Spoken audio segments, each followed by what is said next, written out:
In this video, we'll be going over reflexive verbs. So, okay.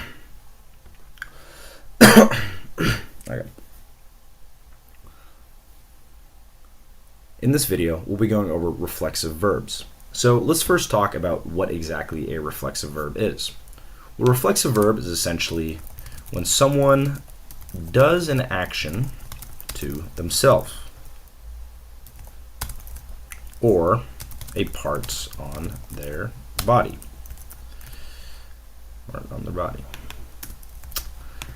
And so essentially with these, what they're going to demonstrate is that someone is doing something to themselves. Their own action is reflecting back towards them, right? So the way that we could translate these is, first, we're always going to have to use what's known as a reflexive pronoun. So that's me, te, se, nos, and se.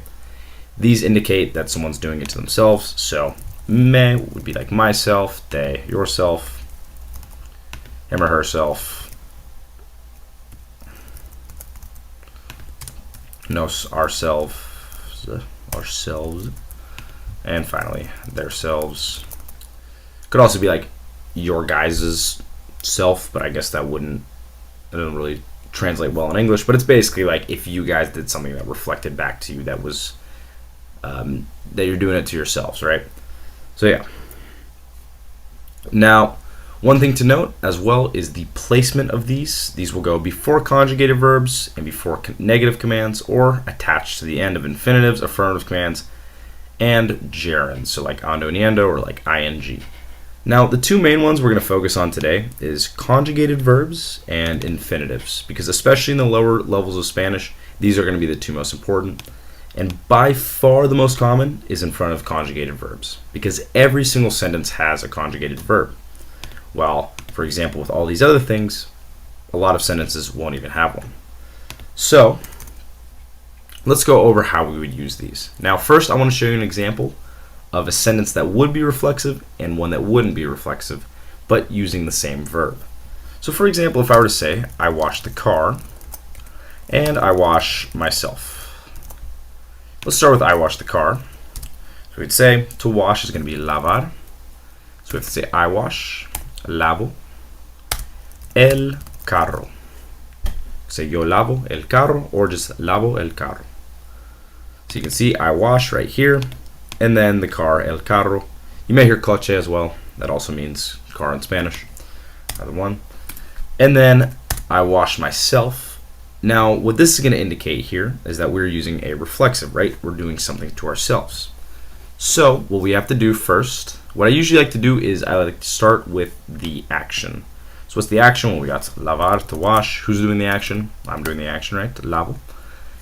And then what we want to do is we want to pick out our reflexive verb. So if I'm washing myself, I'm doing it to myself, it's going to be me. And then we want to figure out where are we going to put it.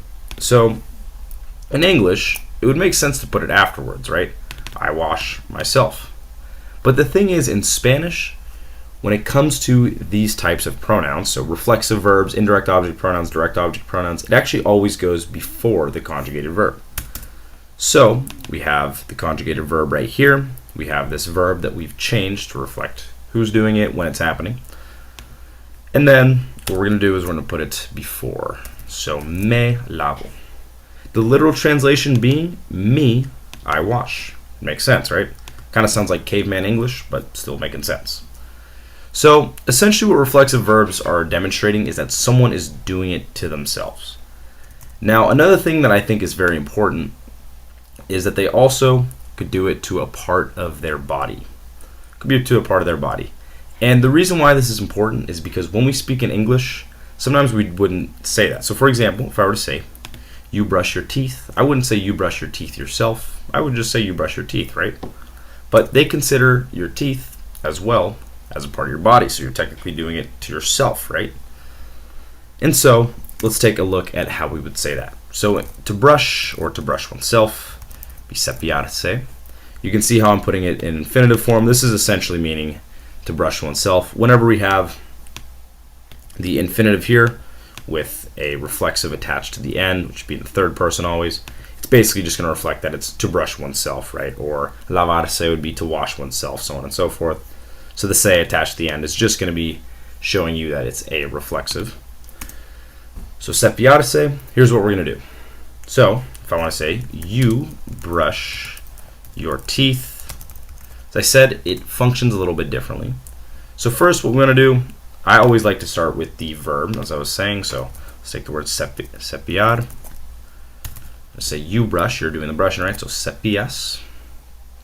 And then what we can do is we can take our reflexive, since you're doing it to yourself, right? So in this case, yourself would be te. Where's the te going to go? Well, it goes before conjugated verbs. We've changed the word cepillar to cepillas, so we've conjugated it. So it'll go right before. Te cepillas. And then your teeth. It's very interesting because a lot of times they don't say tus dientes, they would say los dientes. So typically, when it comes to cases of reflexives, instead of saying like your, using the possessive adjective like we would in English, they just say the, like you brush the teeth rather than your teeth. Because remember, it's already implied that you're doing it to yourself here. So you don't necessarily need the possessive adjective to show, okay, you're doing it to yourself. We already have it here. So in that case, we would just use the form of the. So te cepillas los dientes. Dientes, teeth, you can think like dental, stuff like that. Dentist, dientes, dentures. But yeah. Now, one thing I did want to go over as well is that they can be attached to the end in certain cases. And I wanted to go over it with infinitives in particular. So let's take a look at a case where I would say, I am going to wash myself. We'll just do that. Use the word wash again. Let's do a different one. Let's say I'm going to dress myself. I'm going to dress myself, or I'm going to get dressed, as we would say in English. So to say to dress oneself in Spanish, vestirse. So, a dress, like a woman's dress is vestido, so vestir, to dress oneself, vestirse. Now what we're going to do is there's actually two ways to say this. First, we have to use ir plus a plus infinitive. So voy a do is we're going to have vestir. I'm going to dress right here, voy a vestir. We got our form of ir here, plus our a, plus now we have the infinitive. So when I was talking about in certain cases there can be infinitives in a sentence, this is an example of where we're using an infinitive. So voy a vestir.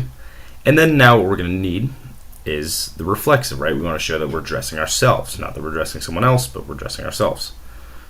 So in this case, if I'm doing it to myself, I'm going to put me. Now, as I said, you can put it at the end of infinitives attached, so it'll be voy a vestirme. Or what you can do as well is you can say me voy a vestir. Now the reason why we can do this is because technically voy is a conjugated verb. It comes before conjugated verbs, right? And so a lot of times you'll see it like this as well. So as far as these two go, there really is no difference between the two. It's just kind of preference, and especially when I speak Spanish, it's more just kind of whatever sounds better to me in the moment. But really they're communicating the exact same idea. Both are grammatically correct. And so you can choose to use either. But I just wanted to bring this up. It's going attached to the end of infinitives because you may see it maybe in tests, or you may hear it in actual spoken Spanish. And because of that, I think it's important to know. So that's essentially reflexive verbs for you in Spanish. And there's not much more to them. The one thing I really like about them is the fact that the reflexive will always be in the same in the same form as the verb is conjugated. Because of that, that makes them pretty simple, as opposed to direct object and indirect object pronouns where you really have to think about what you're saying with each one. But overall, hope this helped. See you in the next one.